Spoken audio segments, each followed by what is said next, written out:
What's up, y'all? It's Honest Movie Guy back with another movie review. Today, we will be reviewing the movie Higher Learning. It came out in 1995. It was made by the late John Singleton. It was one of the first movies I had watched while I was in college. It was very, very good. I saw good reviews about it. I heard good things about it, so I said, let's give it a shot. Let me see what it's about. I was not disappointed. I recently watched it again because I just liked the movie. Yeah, it was very good. I'll let you know why in this review. So for those that have forgotten, this is how it works.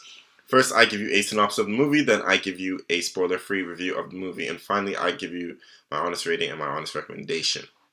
The synopsis for Higher Learning reads: people from all different walks of life encounter racial tension, rape, responsibility, and the meaning of an education on a university campus. The synopsis pretty much sums up exactly what it is, and that's why the movie was so great. You know, it showed so many different social issues that were happening back when the movie was made and is still happening today, and that's what I really liked about it.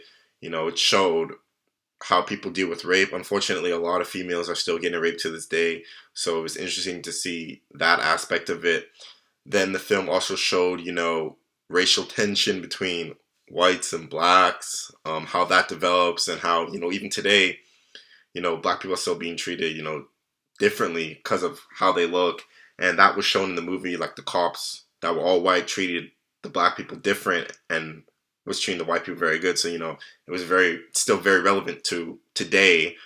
Another thing that I really liked about it was it showed how easy people can actually turn to darkness. You know, one character, you know, he just wanted to fit in, and because he wanted to fit in so bad, he ended up getting caught up in the wrong crowd just because they were willing to accept him, and they corrupted him, and, you know, it changed him for the worse. That's another thing, you know, some people sacrifice who they are just so they can be accepted, which is something that people shouldn't really do.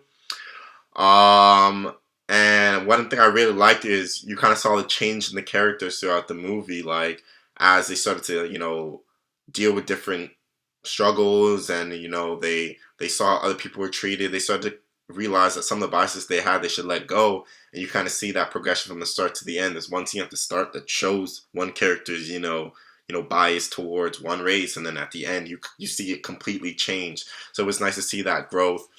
A lot of people have complaints about this movie, say, oh, you know, all white people portrayed as evil and everything like that, but that's not true.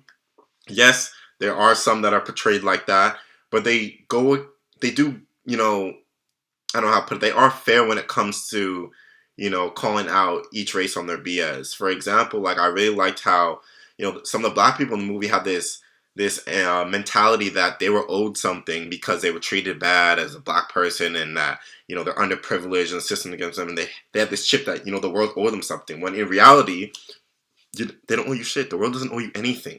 You have to go out and get what you want. No one's gonna hand it out to you, and that's what I really liked. It was setting some of those black characters straight, being like, yo, nobody owes you anything. You need to go out there and get it yourself.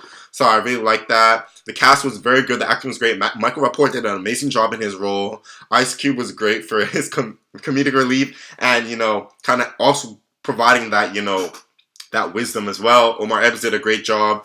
I'd never seen Tyra Banks in a movie other than, I think, the Hannah Montana movie. She was in that, like the Starfighter where she was, but she was also in it. I really liked her character and how it kind of like helped Omar Epps' character kind of realize, like, yo, I gotta work for what I want. So that's what I really liked. It was a great movie. It's about 2 hours, so it's a little long. Some people might think so, but I think the overall message and the theme throughout the movie is great, and it is so realistic and relevant to how society is today, which is why I really loved the movie. So I recommend you guys go watch this.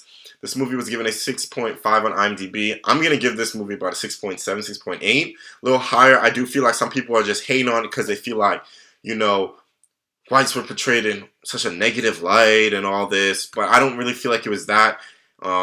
Yes, there was some of that in the film, but I feel like it was fair in representing how all, like, the people were, the races were in society at that time. And I do think that there were some characters that were not portrayed like that at all and were actually, treated poorly just because they were white, which is something that was not right as well in the film. So I recommend you guys to all go watch it and, see what it's about. It's a great movie, and I'm sure you'll enjoy it. That's it for this video. I am the Honest Movie Guy. Make sure to like and subscribe below, and tune in to future videos.